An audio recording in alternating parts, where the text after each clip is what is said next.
Buenos días, muy bienvenidos a todos a este 13º Congreso Nacional de la Asociación de Profesores de Literatura del Uruguay. Montevideo, qué lindo te veo. Mirada sobre la ciudad en sus 300 años. Y nos estamos acordando del primer Congreso de Literatura allá en el Club Uruguay en el año 1999. Como decía Gabriela Sosa, nosotros los de entonces ya no somos los mismos, citando a Pablo Neruda, ha pasado tiempo. Lo más lindo de los congresos es encontrarse con tanta gente querida que uno no ve hace tiempo y, por supuesto, enriquecerse con las presentaciones de los colegas. Algunos avisos antes de comenzar.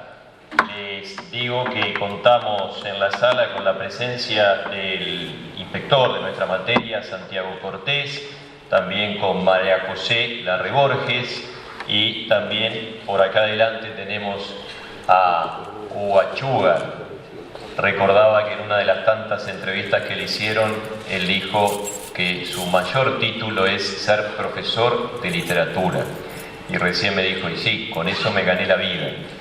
Y de alguna forma eso tan lindo que nos une y que nos identifica a todos, ser profesores de literatura y defender la materia en un tiempo en que está un poco complicado. También tenemos a Henry Trujillo y después iremos diciendo los diferentes invitados que han dicho que sí y han estado hoy. Un saludo que dice así: en tiempos en los que el pensamiento parece anestesiarse y la banalidad pretende abrirse paso, la enseñanza de la literatura es imprescindible para hacernos más humanos, más sensibles, más críticos.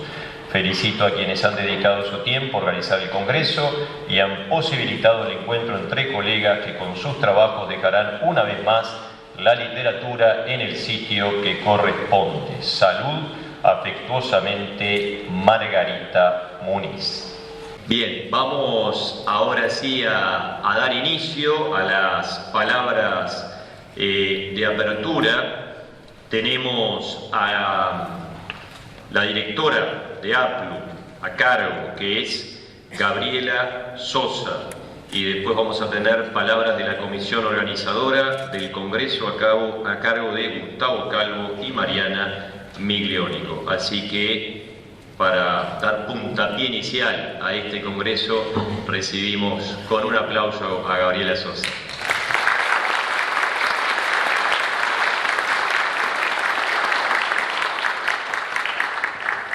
Buenos días. Gracias, Damián Velázquez, por acompañarnos una vez más en un nuevo Congreso como maestro de ceremonia. Queridas y queridos colegas, estudiantes, público que nos acompaña, bienvenidos.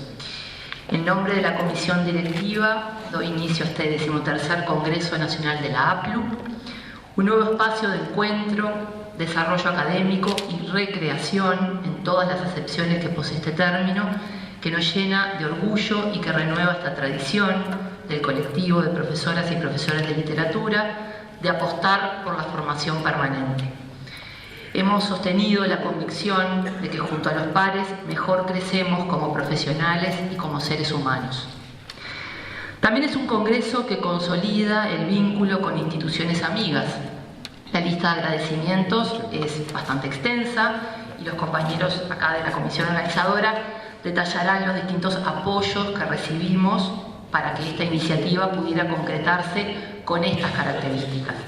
De la Intendencia de Montevideo, del Codicen de la ANEP, que finalmente autorizó el artículo 78 del Estatuto del Funcionario Docente para que aquellos docentes en ejercicio pudieran concurrir al Congreso sin computarse su inasistencia, del MEC, de FENAPES, del INJU, de estudiantes del IPA, que ustedes verán en estos 2 días trabajando a la par con nosotros, de Julieta Damonte y Eliana García, que también son estudiantes del IPA y que han sido encargadas de la difusión del Congreso en la página de APLU y en redes sociales, tan creativas y jóvenes en sus modos de proponernos formas nuevas de comunicación e intercambio. Quiero destacar 2 cosas. Por un lado, el modo en que la Intendencia de Montevideo nos abrió las puertas, nos sumó con entusiasmo a sus festejos por los 300 años de esta querida ciudad de Montevideo. Muchas gracias por esta posibilidad de trabajar conjuntamente por la educación pública de este país y por la defensa del rol que la literatura posee para la vida, tanto individual como social. Y por otro lado, quiero también agradecer el trabajo de una comisión organizadora entusiasta que puso su propio perfil en las características de este congreso, un grupo siempre abierto al diálogo con la directiva, atento a las sugerencias, con compañeras y compañeros que apostaron desde el primer momento por el trabajo en equipo. Muchas gracias, Matías Rótulo, Irina Deutsch, Paola Borges, Gustavo Calvo y Mariana Miglionico. El colectivo que somos está acostumbrado a construir permanentemente experiencias de aula diversas, originales, amplias en sus posibilidades de articular los textos literarios entre sí y con otras manifestaciones de la cultura. La amplitud para el análisis de autores y textos de distintas épocas que ha hecho de cada curso de literatura una experiencia única, los enfoques comparatistas, la incorporación de contenidos a partir de intereses surgidos del intercambio en el aula, todos esos aspectos han sido marcas que nos caracterizan. Como me señalaba un colega el año pasado, los de literatura nunca pasamos desapercibidos en los centros educativos. Siempre somos también, entre otras funciones, promotores del gran texto que es la cultura en sus distintas manifestaciones. De eso da cuenta también este congreso. En él habrá lugar para exposiciones académicas, pero también para conversatorios que analicen la institución literaria en su dimensión social, y habrá poesía y performance, habrá música, habrá lugar para conversar con autores nacionales. Es un modo también de que integremos los diferentes roles culturales que por lo general cumplimos, porque además de docentes, somos muchas veces investigadores, artistas, periodistas. Habrá asimismo un momento para brindar por el compromiso y la fuerza con la que asumimos esta profesión. ¿Por qué no? Los congresos de la APLU han sido, desde hace años, nacionales e internacionales.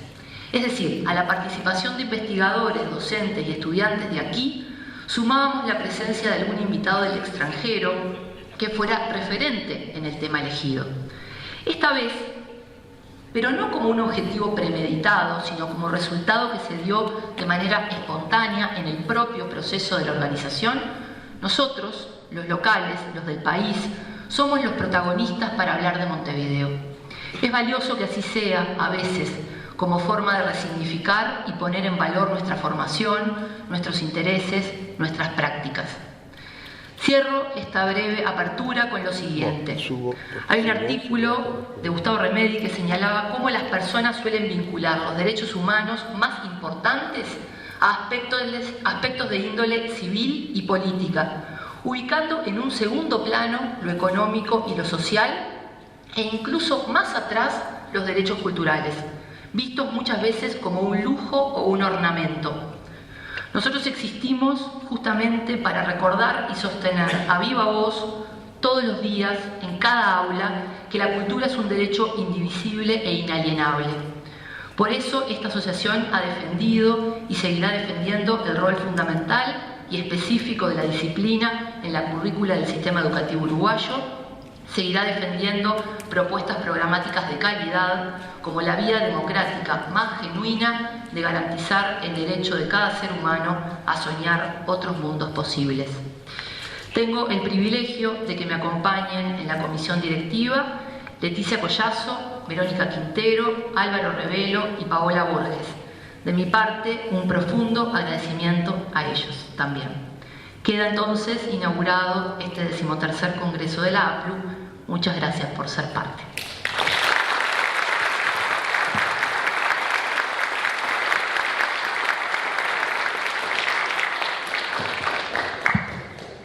Bueno, buenos días. Gracias, Gabriela. Gracias a ustedes por estar acá. Las palabras de la comisión organizadora del 13º Congreso Nacional Montevideo, qué linda te leo, mirada sobre la ciudad en sus 300 años de la Asociación de Literatura del Uruguay, de Profesores de Literatura del Uruguay. Les saluda, les da la bienvenida y agradece su presencia aquí, en el Salón Azul del Palacio Municipal de la Intendencia de Montevideo. Este congreso comenzó a gestarse en diciembre del 2023 con el objetivo de celebrar los 300 años de la fundación de esta ciudad, motivados por la iniciativa de la Intendencia de Montevideo al poner esta celebración en agenda. Es por esta razón que la APLU festeja junto a todos ustedes la literatura que nació en Montevideo, que se inspiró en Montevideo y que construye el patrimonio intangible de toda la cultura nacional. El título del congreso parafrasea a la troupe Un Real al 69, que en los carnavales de 1930 cantó: Montevideo, yo cuánto te quiero, rinconcito de belleza. Montevideo, qué linda te veo, con su cerro y su fortaleza. Nosotros elegimos decir Montevideo, qué linda te leo, porque esta es una ciudad de entrada, pero también es una ciudad de ida por propios ajenos. Montevideo es, y será siempre, una ciudad a leer y descubrir, porque mientras tengamos Montevideo tenemos una literatura propia con escritores que seguirán forjando junto a otros artistas de todas las disciplinas, una ciudad donde nosotros, como profesores de literatura, aquí en todo el país, la referimos a nuestras clases con nuestros estudiantes. Los 300 años de Montevideo, al igual que este congreso y los anteriores, son y serán una excusa para encontrarnos, reencontrarnos y conocernos. Son en su esencia una oportunidad para continuar formándonos, pero también informar sobre lo que el profesorado de literatura es capaz de hacer. Generar saber, un saber comprometido con el entorno, la historia, la educación y la sociedad toda. En este congreso participan profesores egresados y no egresados, efectivos e interinos, que ocupan distintos roles en el sistema educativo. Al igual que los estudiantes de los centros de formación docente de todo el país, nos encontramos y abrazamos hoy en Montevideo más allá de los títulos y las funciones, más allá de las regiones y los barrios. Es por este motivo que la comisión organizadora también se formó desde la diversidad. Los profesores Matías Rótulo e Irina Ev, los saludo allá atrás, en Montevideo, la profesora e integrante de la comisión directiva Paola Borges, desde Salto, la estudiante Mariana Migliónico acá al lado, desde Entre Ríos, Argentina, y quien les habla, Gustavo Calvo, también estudiante desde Montevideo. Todos logramos coordinar esfuerzos virtual y presencialmente a partir de febrero de este año, aprovechando las nuevas tecnologías, pero sobre todo las ganas y las ideas.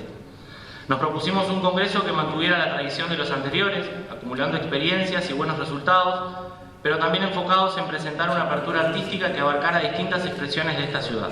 Además, pretendemos hacer de este un espacio interactivo y dinámico. Mariana. Bueno, esta comisión, por supuesto, no trabaja sola.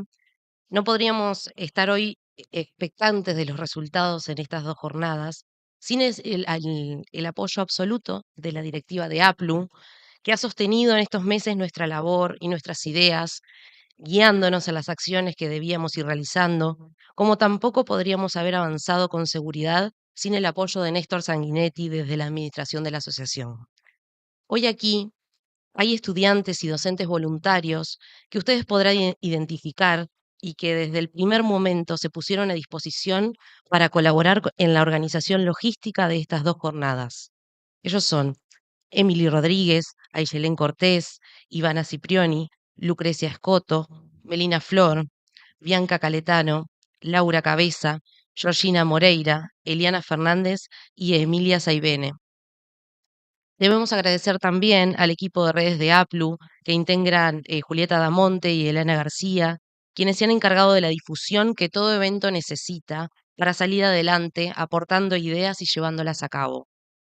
También queremos hacer un especial agradecimiento a la Comisión de Lectura, encargada de revisar y aprobar las ponencias que se presentarán en este congreso. Ellos son Graciela de Medina, María del Carmen González, Álvaro Lema Mosca, Óscar Brando, Pablo Márquez, Raquel Nussbaumer, Alejandra Dopico y Charles Ricciardi. Las ponencias y presentaciones artísticas estarán distribuidas por las 3 salas. Ustedes verán en la grilla la participación de varios artistas a quienes agradecemos especialmente y que irán desfilando por este congreso durante estos 2 días de actividades. En minutos, ustedes disfrutarán de la ponencia inaugural a cargo de la doctora Elena Romiti, a quien extendemos nuestra gratitud por estar aquí junto a nosotros. Mañana, al cierre, la doctora Lisa Bloch de Bear nos honrará cerrando nuestro congreso. También debemos destacar a la profesora magíster Claudia Rodríguez Reyes, que nos propuso homenajear a Chabela Ramírez, realizando una entrevista en vivo, al igual que el profesor Matías Rótulo hará con Alberto Mandrake Wolf esta tarde. Asimismo, disfrutaremos de una entrevista a Mauricio Rosenkopf, realizada por Leticia Collazo.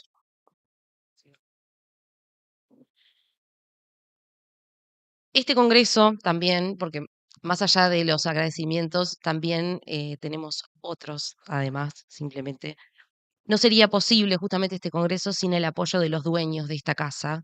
Agradecemos en primer lugar a la Intendencia de Montevideo, al intendente Mauricio Zunino.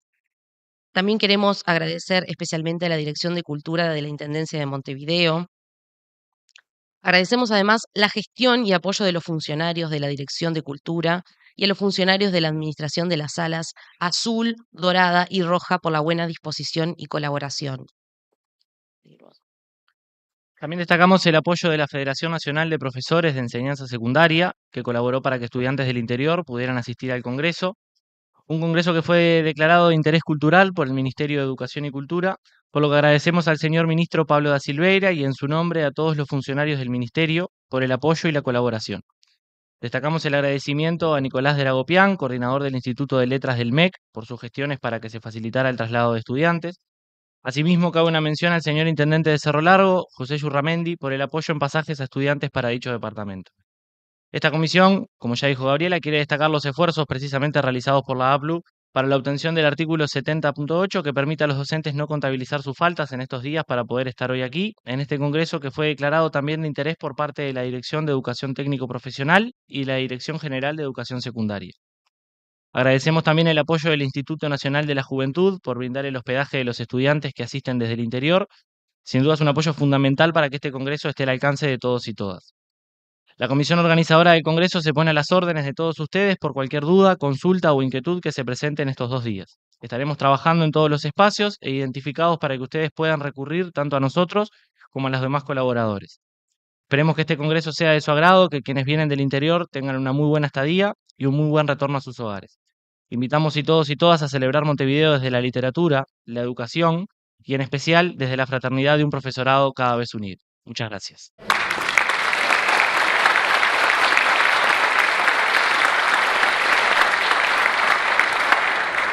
Bien, tenemos ya a Elena Romiti pronta. Los papeles son los fantasmas del Estado, decía el prócer. No hay que presentarla, Elena, pero corresponde en estos congresos.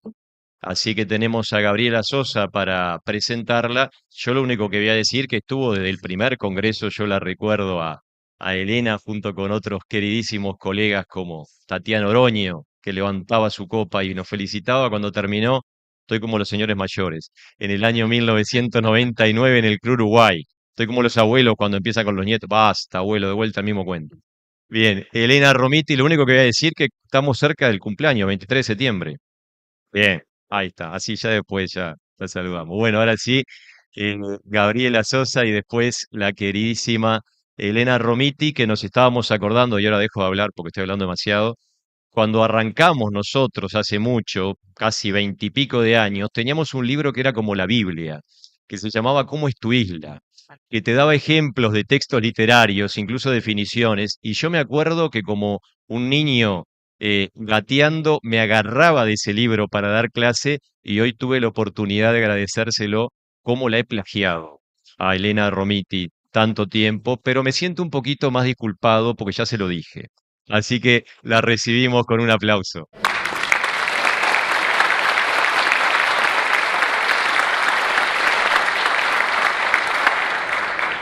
Bueno, como decía Damián, justamente nos toca presentar a una gran colega y amiga de esta asociación, incansable faro de proyectos que siempre creo que han enriquecido y seguirán enriqueciendo a nuestro colectivo.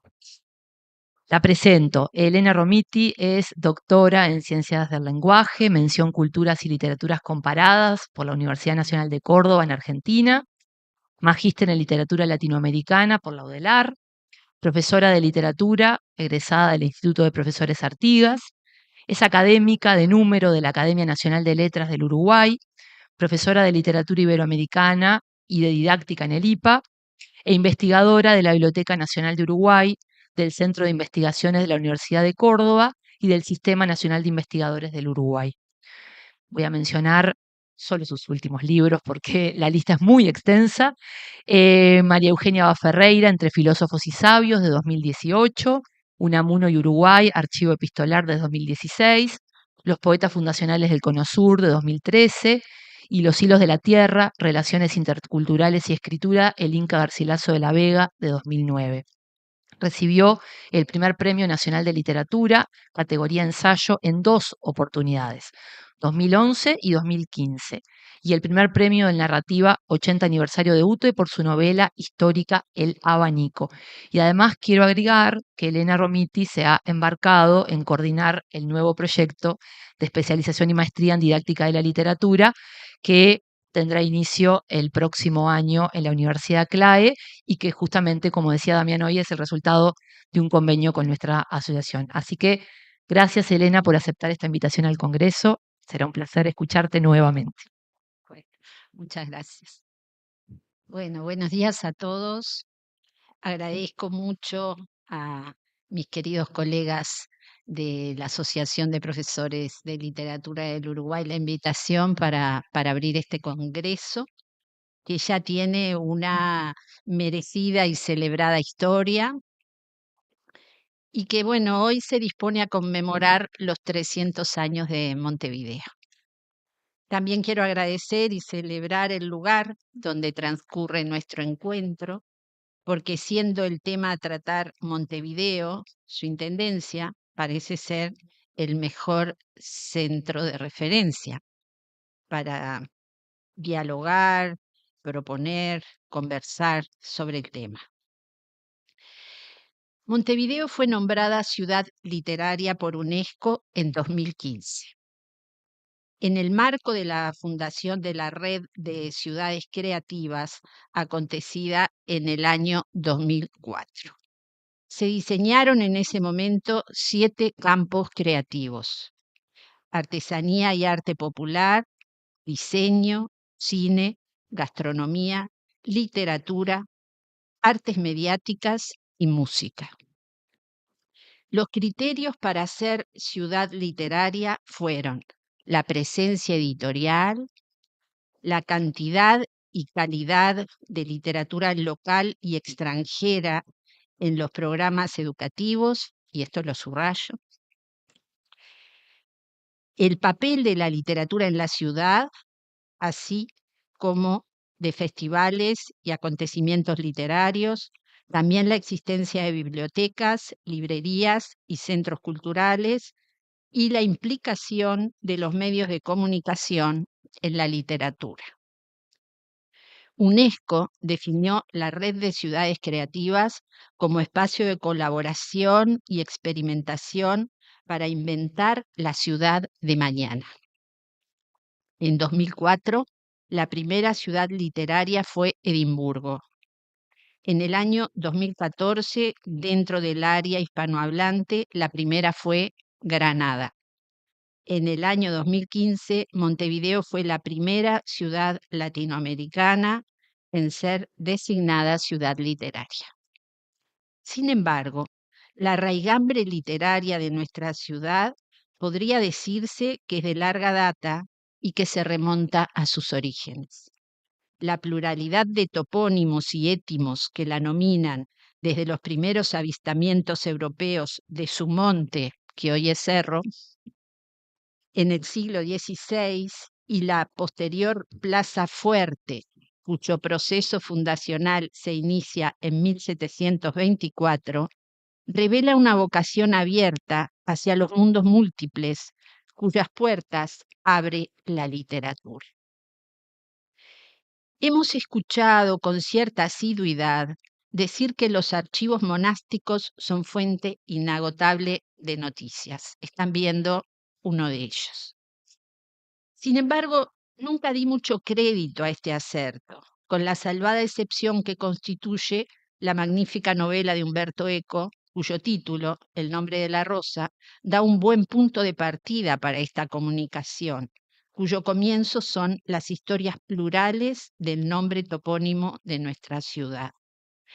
En relación a la cuestión de los monasterios archivos como fuente de noticias, debo retractarme porque este año casualmente llegué a un antiguo monasterio medieval donde surgieron los primeros atisbos del romance castellano y encontré un antiguo códice de 1570 que fue y es noticia para nosotros. tal vez sea más antiguo, no es posible saberlo. Se trata del monasterio de Yusu, que fue el que vieron con anterioridad, de San Millán de la Cogolla, ubicado en La Rioja, España. Y el hallazgo fue el citado códice cartográfico que contiene una serie de mapas topográficos del Río de la Plata firmado por el cartógrafo holandés Abraham Ortelius, que vivió entre 1527 y 1598. En el mapa que presenta el detalle de la actual costa uruguaya, volvemos para atrás al último, el topónimo que nomina al Cerro de Montevideo, que 150 años más tarde daría nombre a nuestra ciudad, es Monte Ceredo. Ustedes pueden verlo allí, ¿no? Hay algunos topónimos que siguen estando vigentes, como Maldonado, Río Solís, los pueden ir viendo, pero el Cerro de Montevideo se llama Monte Ceredo. Ortelius fue un famoso cartógrafo y geógrafo flamenco, conocido como el Ptolomeo del siglo XVI. En 1570 publicó el primer atlas mundial moderno, el Theatrum Orbis Terrarum, en Amberes, 1570, traducido como Teatro del Mundo.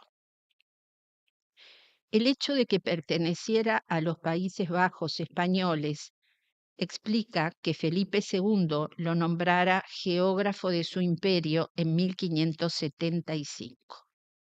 La idea de que el mundo puede ser imaginado como teatro lleva a Ortelius a entender la geografía como ojo de la historia, de modo que sus mapas, recopilados entre la mejor cartografía del momento, son ventanas para el mundo o los mundos. Y en el caso de los mapas del Río de la Plata que revelan nuestras costas, muestran las fronteras más lejanas a las que llegaba la mirada de su época. La serie de fotografías que observaron forma parte del primer atlas moderno publicado en 1570, pero se encuentra en un códice independiente, falto de portada. Por eso digo que puede ser mucho más antiguo. Ortelius lo que hizo fue recopilar para este primer atlas toda la biblioteca cartográfica que tenía la monarquía española. Muestra una serie de topónimos que los navegantes, con Solís a la cabeza en 1516, fueron instalando en una larga y profusa tradición cartográfica y toponímica. Así como el Río de la Plata fue cambiando de nombre en las primeras expediciones europeas, Río Jordán, Mar Dulce, Río de Solís, así sucede con Montevideo. Hay consenso en que la leyenda del vigía portugués, cuya alerta Montevideo dio nombre a nuestra ciudad, es falsa. Lo que sí es admitido por todos es el papel fundante del nombre dado al cerro, que funcionó como marca cartográfica de la futura ciudad. En todos los casos y como consecuencia, los nombres de la ciudad comienzan por el monte.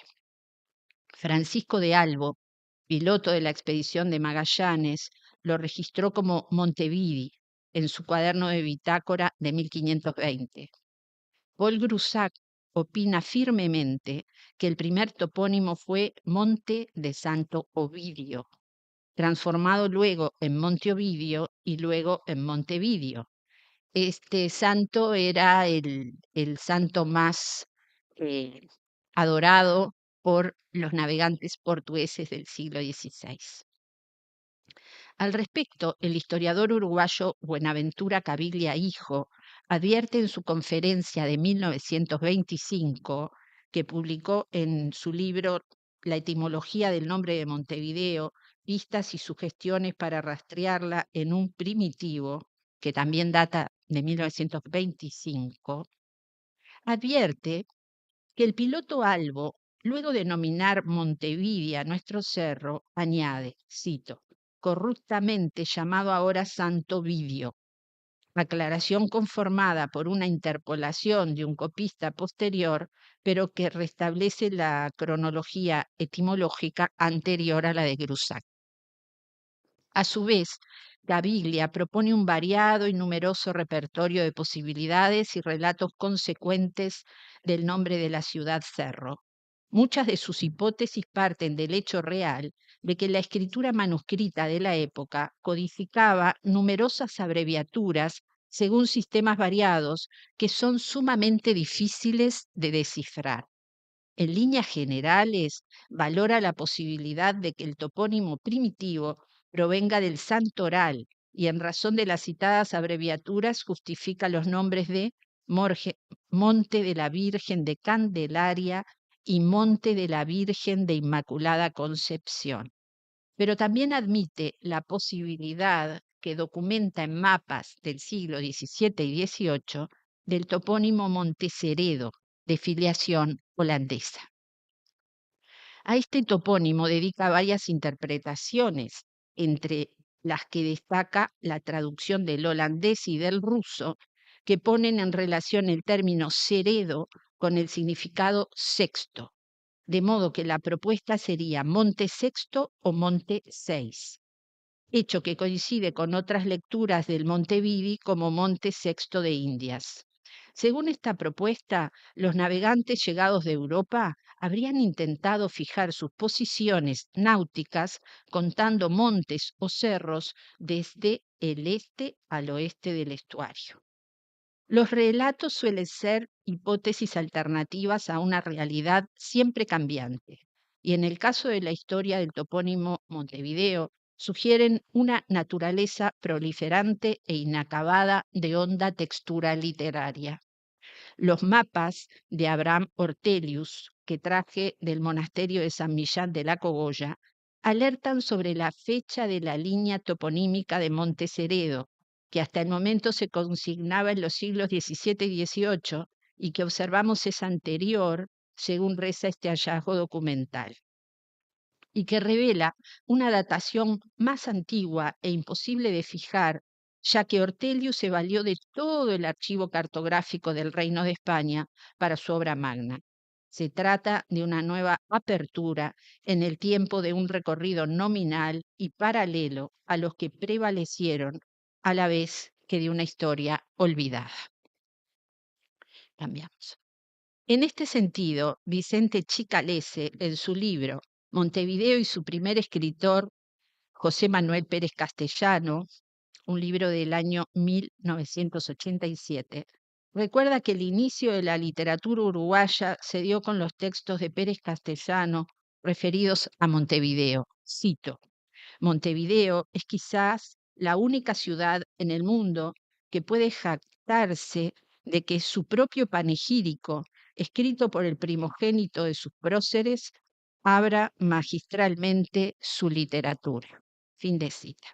Efectivamente, el presbítero Pérez Castellano, que vivió entre 1743 y 1815, es el primer escritor montevideano y dedicó toda su producción literaria e histórica a nuestra capital. Fue descendiente de las primeras familias canarias que fundaron la ciudad, estudió en los colegios jesuitas y se doctoró en la Universidad de Córdoba. Cuando los jesuitas fueron expulsados, regresó a Montevideo, donde desarrolló sus actividades como naturalista, político, lexicógrafo y escritor. En la carta escrita en 1787 para la Italia, catalogada por Chicalese como Carta Magna de Montevideo, informa a su maestro de latín, Benito Riva, de los cambios acaecidos en la ciudad que éste había abandonado hacía 25 años. En 1787, la ciudad de Montevideo ya compartía con el mundo occidental la idea del progreso, que vino a sustituir a la regencia de la idea de la providencia, que instalaba en el más allá la soñada felicidad de los seres humanos. El hipotético progreso de la humanidad, el lento pero seguro avance hacia la felicidad, acontecía en la tierra y fue cobrando fuerza en la Edad Moderna.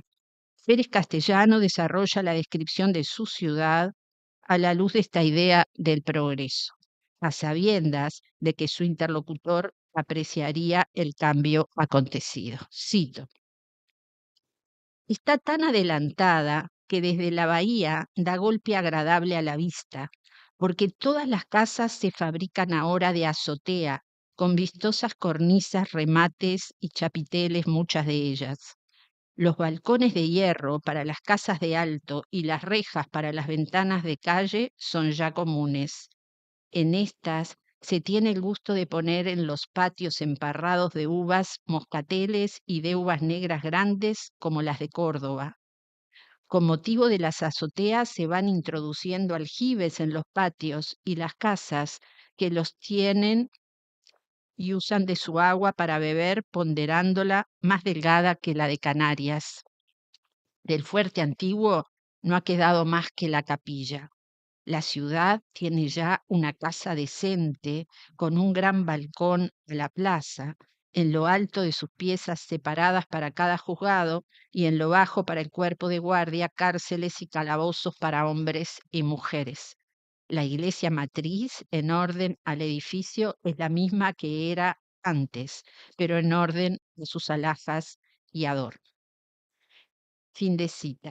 A la imagen de un Montevideo yermo y pobre fijo en la retina del viejo maestro Benito Riva, radicado en Roma, su discípulo montevideano añade otros avances referidos al reciente mejor vivir de sus habitantes. Dice: si debe entrar en la clase de policía el lujo y la diversión, diré también que hay casas de café, muchos trucos y billares, que los hombres y mujeres visten ricas telas de seda y de lana, y que en las iglesias no se ve jamás una persona andrajosa, porque hasta los mendigos, que no pasarán de 20, andan vestidos con decencia. Al morir, José Manuel Pérez Castellano dejó el mandato de fundar una biblioteca pública a su discípulo Dámaso Antonio Larrañaga. Para la realización del proyecto donó lo mejor parado de sus bienes. Larrañaga cumplió su mandato y gracias al legado del primer escritor montevideano tenemos hoy nuestra Biblioteca Nacional. A tal punto que muchos creen que el fundador, el ideólogo y el promotor del proyecto fue Dámaso Antonio Larrañaga, pero Larrañaga fue el discípulo que, cumplió los mandatos de su maestro, Pérez Castellano. En la oración inaugural que hoy se lee en la planta baja de su edificio actual, don Dámaso apunta otro legado de su maestro. Dice: su opúsculo de agricultura, sazonado fruto de sus últimos años, lleno de experiencia y sabiduría. En este texto expone los conocimientos adquiridos en 40 años de trabajo agrícola en su chacra de Miguelet. Pero el texto no suele ser obra literaria de agricultura, de hondas influencias clásicas, sino también de historia de la ciudad, que según señala, se acerca a cumplir su primer siglo. En sus páginas homenajea y rescata del olvido a los primeros pobladores canarios de Montevideo, que define ya desde su presente como ciudad letrada y por tanto ilustre. Dice: ¿quién se acuerda ahora de los primeros pobladores de Montevideo, de los que echaron los cimientos, de la ciudad ilustre que al presente ocupa un lugar distinguido en los papeles públicos y algún día lo ocupará en los fastos o en las historias? El primer año secular de Montevideo ya se acerca. Registrad vuestros archivos y tal vez hallaréis en ellos que las primeras familias llegaron de Canarias a este puerto el día 24 de febrero de 1726 y las segundas en 1729. Solo los que han conocido a Montevideo en sus principios pueden formar cabal concepto del trabajo continuo en que vivían, siendo labradores y al mismo tiempo soldados sin sueldo y sin ración. Yo, no obstante haber nacido 18 años después del arribo de sus colonos, he sido testigo ocular de mucha parte de su trabajo. y pudiera hacer detalles que ahora admirarían. Fin de cita.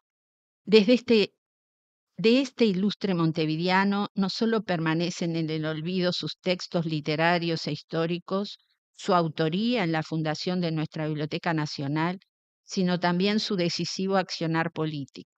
A modo de muestra, vale la pena recordar su enfrentamiento con Rondó en el Congreso de la Capilla Maciel, 1813. Allí Rondó dijo, cito, «Me parece que el gobierno de Buenos Aires está ya reconocido por toda esta banda». Y Pérez Castellano contestó, «Señor presidente, ¿cuándo se ha reconocido? Yo no sé cuándo.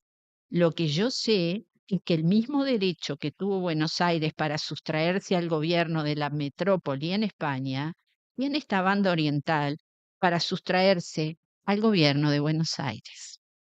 Más allá del dato histórico que recuerda el papel decisivo que Pérez Castellano jugó en la determinación de nuestra República independiente, importa subrayar los rasgos locales que va apuntando en estos textos y que forman parte de la identidad montevideana aún hoy en día. Cambiamos. 70 años después de la muerte de nuestro primer escritor, el fundador de la novela nacional y el padre de la novela histórica, Eduardo Acevedo Díaz, que vivió entre 1851 y 1921, revive la imagen perdida de la ciudad amurallada en la época de la colonia. Lo hace en las primeras páginas de su novela Ismael. Creo que vamos mal, que quedó mal el orden. Voy a citar. Encerrada en sus murallas de piedra erizadas de centenares de cañones, como la cabeza de un guerrero de la Edad Media dentro del casco de hierro, con visera de encaje y plumero de combate, ella hizo sentir el peso de su influencia y de sus armas en los sucesos que aquella vida tormentosa que precedió al desarrollo fecundo de la idea revolucionaria. Asemejábase en el período de gestación y de deshecha borrasca luego a un enorme crustáceo que, bien adherido a la roca, resistía impávido y sereno el rudo embate de la corriente que arrastraba preocupaciones y errores, brozas y despojos, para reservarse, descubrir y alargar las pinzas sobre la presa, así que el exceso desbordado de energía revolucionaria se diera treguas en la obra de implacable destrucción. Este asilo de Marte presentaba en su interior un aspecto extraño de calles angostas y fangosas, verdaderas vías para la marcha de los tercios en columna, entre paralelas de casas bajas con techos de tejas, una plaza sin adornos en que crecía la yerba, en cuyo ángulo a la parte del oeste se elevaba la obra de la matriz de ladrillo desnudo, teniendo a su frente la mole gris del Cabildo, algo hacia el norte, el convento de San Francisco, con sus grandes tapias resguardando el huerto y el cementerio, su plazoleta enrejada, su campanario sin elevación como un nido de cuervos, y sus frailes de capucha y sandalia, vagabundos en la sombra. Fin de cita. La descripción muestra la ciudad encerrada en sus murallas coloniales y la imagen ilumina calles sin empedrar y edificios pobres, muy distintos a los de la ciudad floreciente de la Carta de Pérez Castellano, que se expande vital una vez derruidas las antiguas murallas. Se trata de una descripción funcional que transmite el clima de opresión y sombras previo al estallido revolucionario que llevaría la libertad a la futura república. Las magistrales imágenes figuradas de la cabeza del guerrero medieval con su casco de hierro, del enorme crustáceo adherido a la roca y del nido de cuervos dibujan la plaza fuerte que era Montevideo aprestándose a la guerra por la independencia. La tetralogía narrativa en que se inscriben funda el canon de la literatura nacional y la conciencia de la nación que no existía al momento de alcanzar su independencia política. De modo que podemos afirmar que nuestro principio fue literalmente literario. Lamentablemente estas novelas no son estudiadas en los programas de nuestra enseñanza media y no son recordadas, son textos demasiado largos también. Ahora vamos a Isidoro María.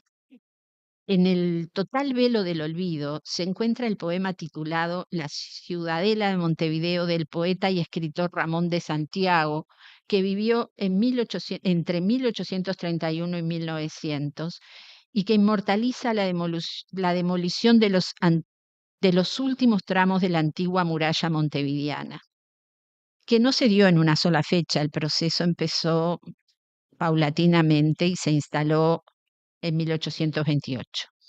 Retomando su hilación con la idea del progreso y la libertad, en un juego de tensiones entre tiempos viejos y nuevos y espacio limitado versus la expansión y grandeza, también como signo de identidad nacional. Leo. Como un negro gigante envejecido entre dos perfumadas odaliscas, o como el tronco del añoso roble en un lindo jardín de blancas flores, un rey la levantara, con el poder britano luchó a muerte, la hirió la libertad con mano ruda y ahora el progreso, el titánico brazo, la derrumba. El poema fue rescatado por Isidoro de María en su libro Montevideo Antiguo, de 1887, que oficia como memoria colectiva de la ciudad, donde lo califica de canto magistral. La línea de pequeñez cuestionada es retomada por muchos de nuestros autores. Ya en el 900, Emilio Frugoni, que vivió entre 1880 y 1969, más recordado por su quehacer político como fundador del Partido Socialista que por su obra poética, retoma el juego de tensiones apuntado en un poema titulado Definición del libro Poemas Montevideanos de 1923. La ciudad en que vivo es una gran aldea, con sus casitas chatas de techo de azotea, y su espíritu chato como su arquitectura.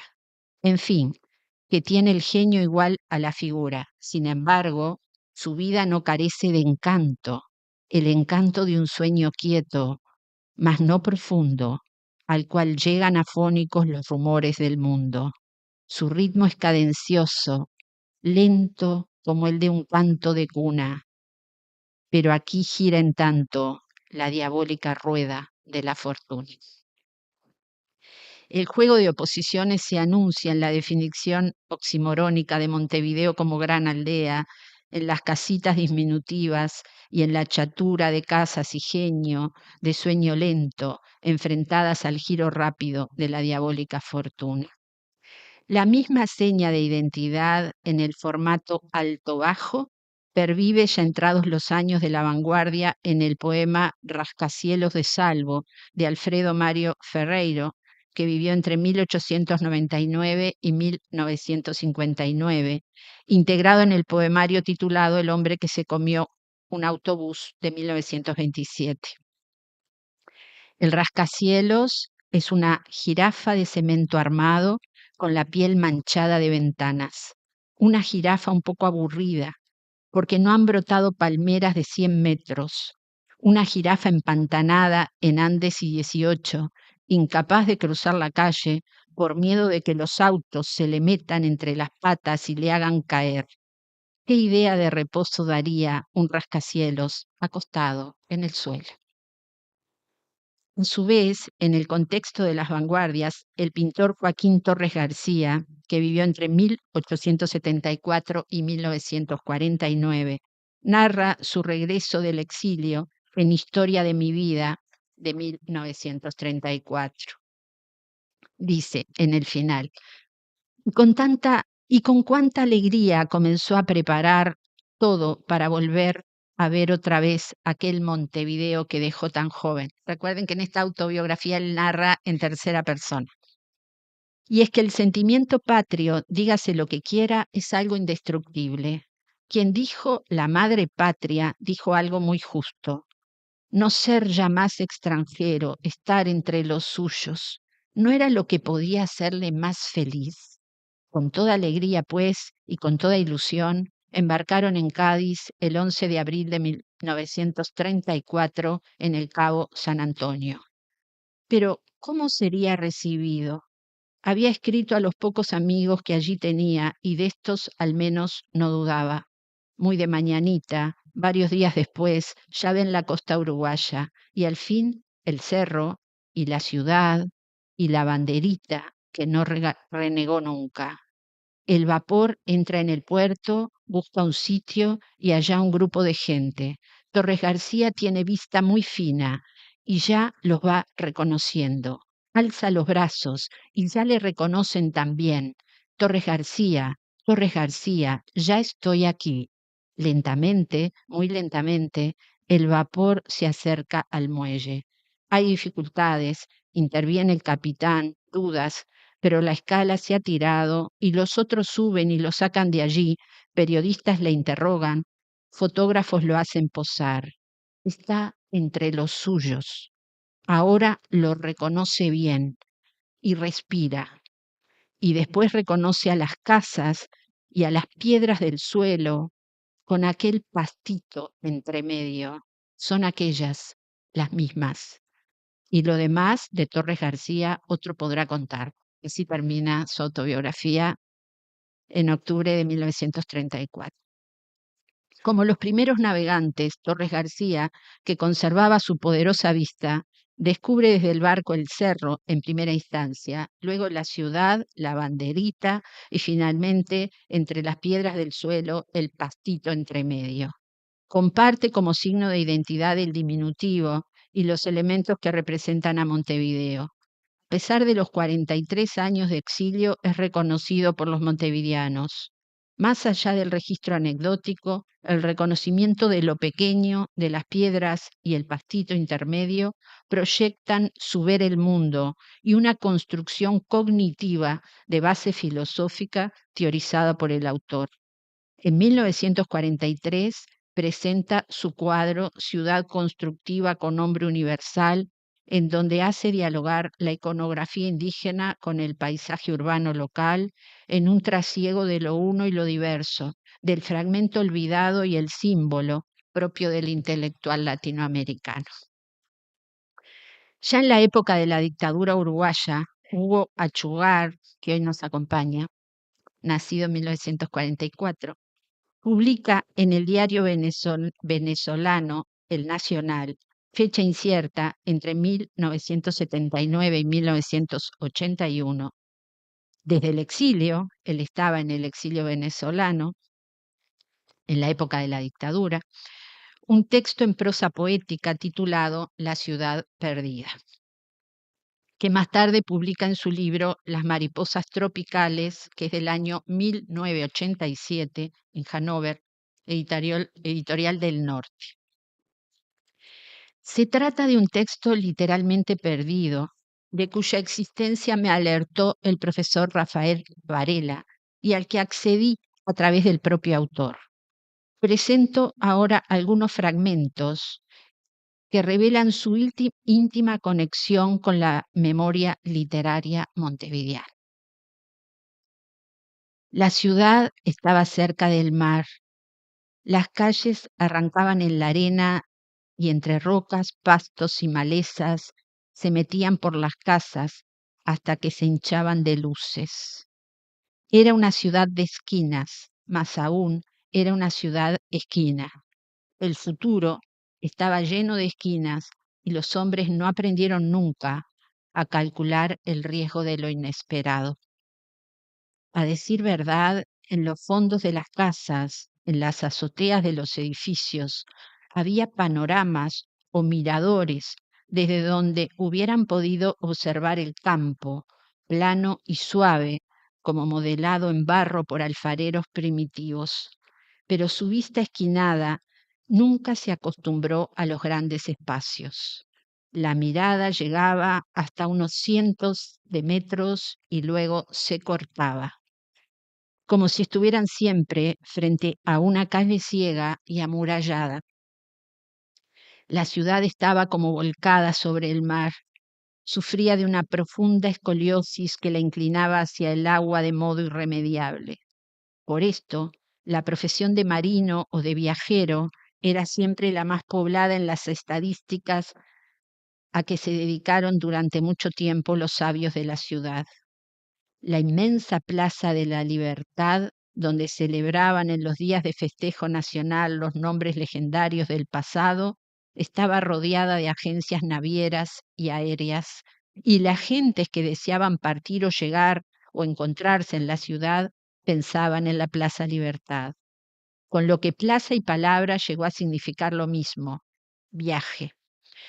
Ahora dicen que en las comunidades primitivas, donde la magia no ha sido vencida ni por los siglos ni por la ciencia, hay chamanes que hablan de una ciudad perdida y de su aire de agua, verde y silencioso, como el sueño de un país submarino. Fin de cita. Estas imágenes poéticas y representativas de la ciudad son los núcleos cardinales de una historia compartida, hecha de mar, rocas, pastos, casas, azoteas, esquinas, murallas, nombres que revelan el sentir colectivo como el de la Plaza Libertad y como de uno de sus significados, el viaje. En el final de Leyenda y de Sueño, la imagen de un país submarino, esta vez en franca oposición a la idea del progreso. Hay un regreso, una vuelta atrás. Las murallas de la ciudad derrumbadas en pos de la libertad y la expansión vital de la ciudad se levantan. El aire sombrío sobrevolado por cuervos de la colonia montevideana se transforma en el aire verde y silencioso del país hundido en las aguas del mar y de la dictadura.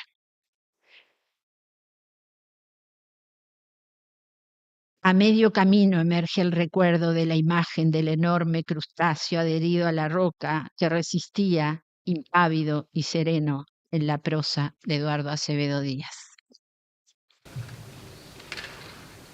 En el texto del exilio de Hugo Achugar, del exilio de Hugo Achugar es un texto perdido, pero no olvidado, y su rescate nos da la oportunidad de celebrar hoy con su autor el Premio a la Labor Intelectual de 2024, que acaba de recibir y que le ha sido otorgado a este querido profesor, escritor, narrador, poeta, ensayista, teórico, etcétera. A estas alturas podemos decir y llamar ilustre montevideano. Gracias por tu presencia, Hugo.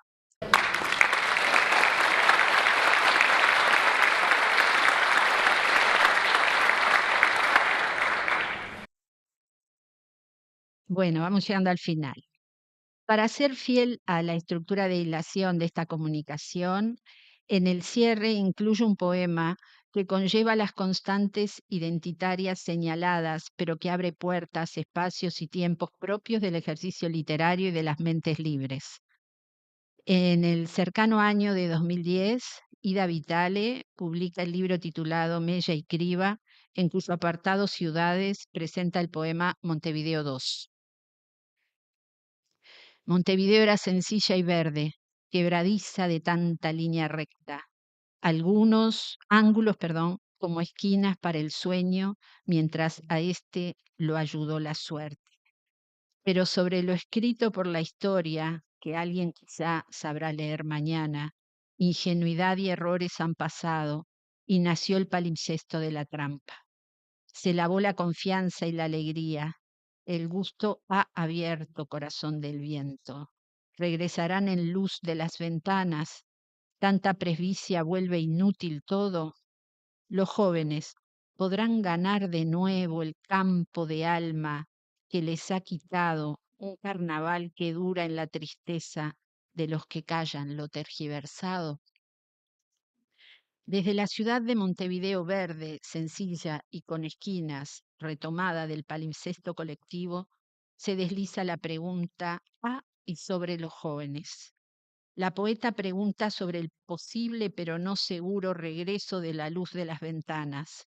Pregunta si los jóvenes podrán ganar el campo de alma perdido. Sabemos que las conmemoraciones se hacen desde el presente, al igual que las lecturas de textos viejos y nuevos. También que a la alegría del encuentro conmemorativo de los 300 años de Montevideo, ciudad literaria, se suma la preocupación por la reciente reforma educativa que margina y recorta la enseñanza de la literatura en nuestras aulas. No voy a detallar el estado de situación de nuestra asignatura en los planes nuevos. Todos aquí estamos enterados. Solo recordaré que la enseñanza de las literaturas específicas en la carrera docente de literatura ha sufrido una pérdida de algo más del 50% de sus horas de clase.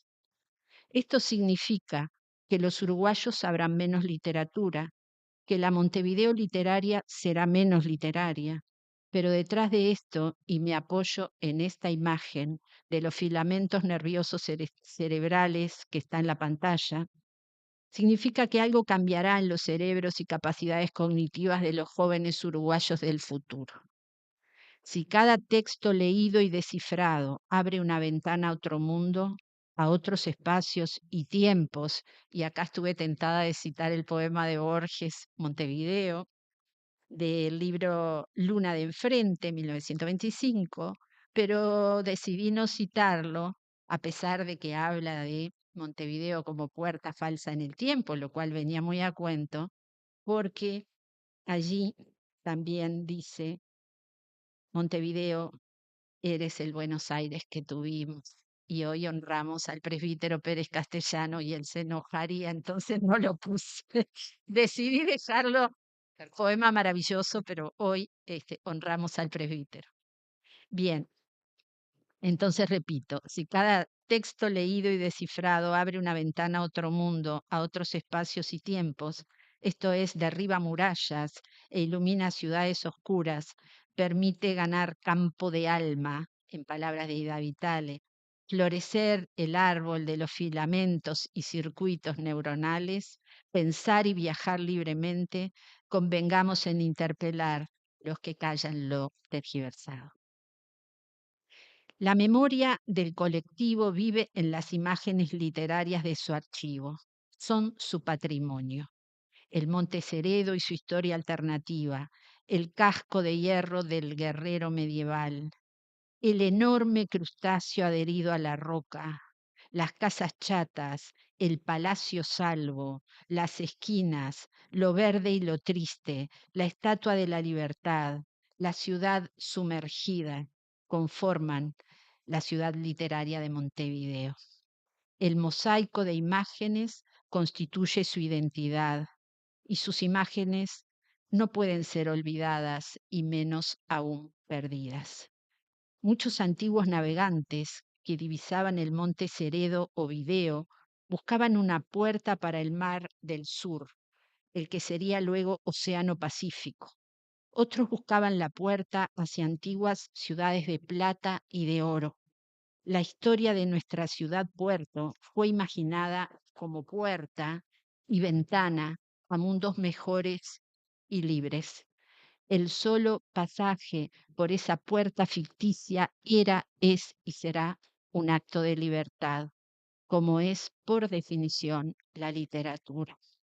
Hagamos votos por una larga y próspera vida de Montevideo, ciudad literaria. Muchas gracias.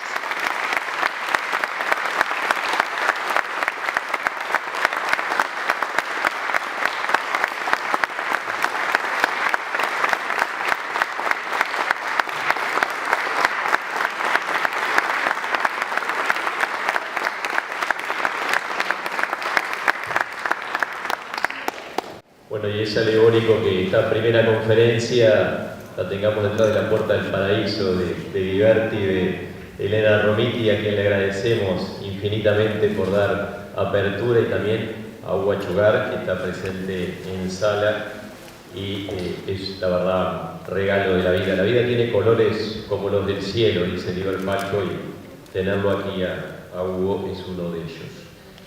Ciudad que se oye como un verso, calle con luz de patio, poema de Borges.